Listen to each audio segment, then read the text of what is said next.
Assalamualaikum warahmatullahi wabarakatuh. Saya Septa Rizky Novianti dengan NIM A0C02310132 akan menjelaskan pertemuan ketujuh pada PT Aneka Biskuit. Nah, kita bisa melihat yang pertama itu kita harus mengklasifikasikan biaya berdasarkan fungsi utama organisasi. Nah, pada tabel 3.1 kita bisa melihat bahwa di sana ada keterangan nama-nama akun dan jumlah saldonya. Nah, yang pertama ada biaya produksi. Kita harus mengelompokkan biaya-biaya produksi, yang dimana biaya produksi ini adalah seluruh biaya yang dikeluarkan oleh perusahaan untuk memproduksi barang atau jasa. Contohnya yaitu seperti yang ada di kolom berikut, seperti biaya bahan baku, biaya penyusutan kendaraan pabrik, biaya penyusutan mesin pabrik, biaya bahan bakar untuk pabrik, biaya pajak kendaraan pabrik, dan biaya listrik pabrik. Untuk saldonya, kita bisa melihat pada buku kasus edisi 2, yaitu pada tabel 3.1. Selanjutnya, kita harus mengelompokkan beban pemasaran, yang dimana beban pemasaran adalah mencakup biaya untuk mengenalkan produk, menjangkau banyak orang, menjual produk, mengembangkan merek, memuaskan keinginan konsumen. Contohnya, pada PT ini adalah ongkos angkut barang yang dijual, biaya iklan, biaya gaji karyawan pemasaran, dan sekali lagi untuk saldonya kita bisa lihat pada tabel 3.1 pada buku kasus.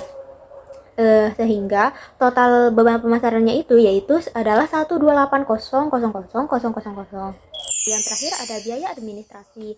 Biaya administrasi adalah biaya yang dikeluarkan untuk kegiatan di luar penjualan seperti kegiatan administrasi, personalia, dan umum. Contohnya yaitu pada PT ini kita bisa lihat bahwa ada biaya penyusutan kendaraan kantor, biaya penyusutan gedung kantor, biaya listrik kantor, biaya gaji karyawan akuntansi, biaya gaji karyawan personalia, dan lain-lain. Pokoknya ini berhubungan pada kantor dan administrasinya. Dan saldo untuk total biaya administrasi dan umum kita bisa lihat bahwa di sini ada 153.000.000. Lalu total untuk semua biaya maupun bebannya yaitu adalah sejumlah 1.982.000.000.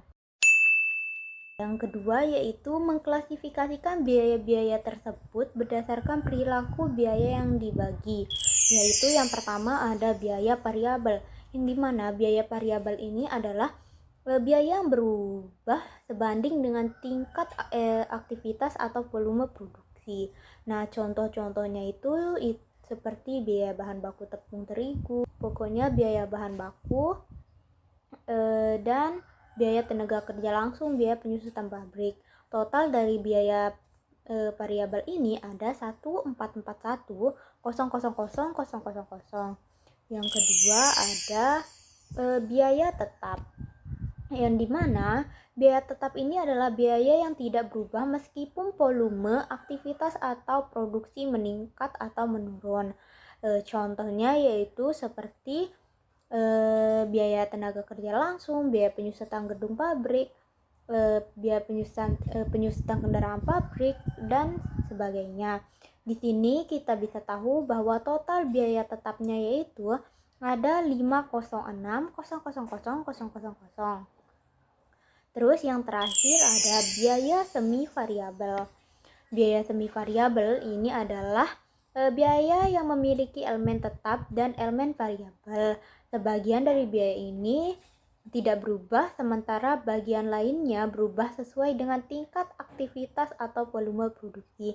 Contohnya di sini pada PT ini kita bisa melihat ada dua biaya semi variabel, yaitu yang pertama ada biaya listrik pabrik, yang kedua ada biaya listrik kantor. Sehingga total biaya semi variabel ini adalah 35.000.000. Nah, total dari semua biaya-biaya ini kita bisa lihat bahwa ada 1.982.000.000.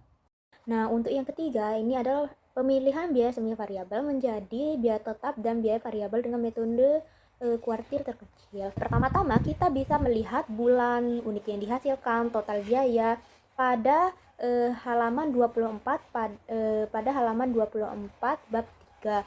Di sini kita bisa mengetahui totalnya yaitu ada 12.000 dan total biayanya yaitu ada 24 juta. Untuk mengetahui rata-rata ini kita bisa menggunakan rumus rata-rata sama dengan total nilai dibagi jumlah data. Rata-rata untuk unit yang dihasilkan yaitu kita bisa mengetahui bahwa total unit yang dihasilkannya yaitu 12.000, lalu jumlah bulannya yaitu ada 12 bulan. Nah, lalu kita harus membagi 12.000 menjadi 12 bulan sama dengan 1.000. Maka total dari rata-rata untuk unit yang dihasilkan adalah 1.000. Selanjutnya, untuk rata-rata total biaya, kita bisa mengetahui bahwa total biayanya itu ada 24.000. Sedangkan jumlah data atau bulannya itu ada 12. Sama seperti yang tadi, kita harus membagi 24 juta tadi dibagi 12 menjadi 2.000. Nah, selanjutnya untuk mengetahui nilai X adalah dengan cara mengurangi unit yang dihasilkan dengan rata-rata unit yang dihasilkan. Nah, contohnya itu kita bisa lihat ini adalah perhitungannya pada Januari. Jumlah unitnya yaitu adalah 1.100 dikurangi dengan rata-rata unit sama dengan 1.000. Maka totalnya itu adalah 100. Kita taruh pada bagian X Januari 100. Untuk yang Februari sama juga. Unit yang dihasilkan adalah 700 dan rata-rata unit adalah 1.000. Maka apabila 700 dikurangi 1.000, maka hasilnya adalah minus 30. Selanjutnya untuk melihat Y pada bulan Januari dan seterusnya, kita bisa melihat total biaya pada bulan Januari. Di sini ada 2.150 juta. Ini dikurangi dengan rata-rata dari total biaya, yaitu di sini ada 2 juta. Nah, maka perhitungannya bisa kita lihat seperti ini. Ini adalah hasil dari perhitungan untuk melihat nilai Y. Selanjutnya kita akan menghitung nilai X akar 2. Dari mana sih 10.000 ini didapat? Nah, kita bisa mengetahui bahwa cara menghitung nilai X akar 2 itu diperoleh dengan X kali X. Di sini nilai X pada Januari adalah 100. Maka kita akan mengalihkan 100 dikali dengan 100, maka akan berjumlah 10.000. Begitupun pada bulan Februari. Yang terakhir ada nilai XY. Bagaimana cara XY ini diperoleh? XY ini diperoleh dengan cara X dikali dengan Y. Contohnya yaitu pada bulan Januari. XY-nya yaitu adalah pada nilai X-nya adalah 100 dan Y 150. Maka 100 dikali 150 sama dengan 15 juta. Begitupun dengan Februari. Nah, selanjutnya kita akan menghitung biaya variabel per unit yang dihasilkan. Di sini kalian bisa melihat contohnya, yaitu hasil dari total XY dibagi dengan total dari X akar 2. Totalnya itu adalah 1.500. Untuk biaya tetap per bulan ini, kita bisa tahu bahwa rata-rata dari total biaya itu adalah 2 juta. Dikurangi dengan rata-rata unit yang dihasilkan 1.000 dikali dengan total dari biaya variabel per unit yang dihasilkan yaitu 1.500 per unit. Maka hasilnya yaitu adalah 500.000. Formulanya yaitu Y sama dengan 500.000 tambah 1.500 X.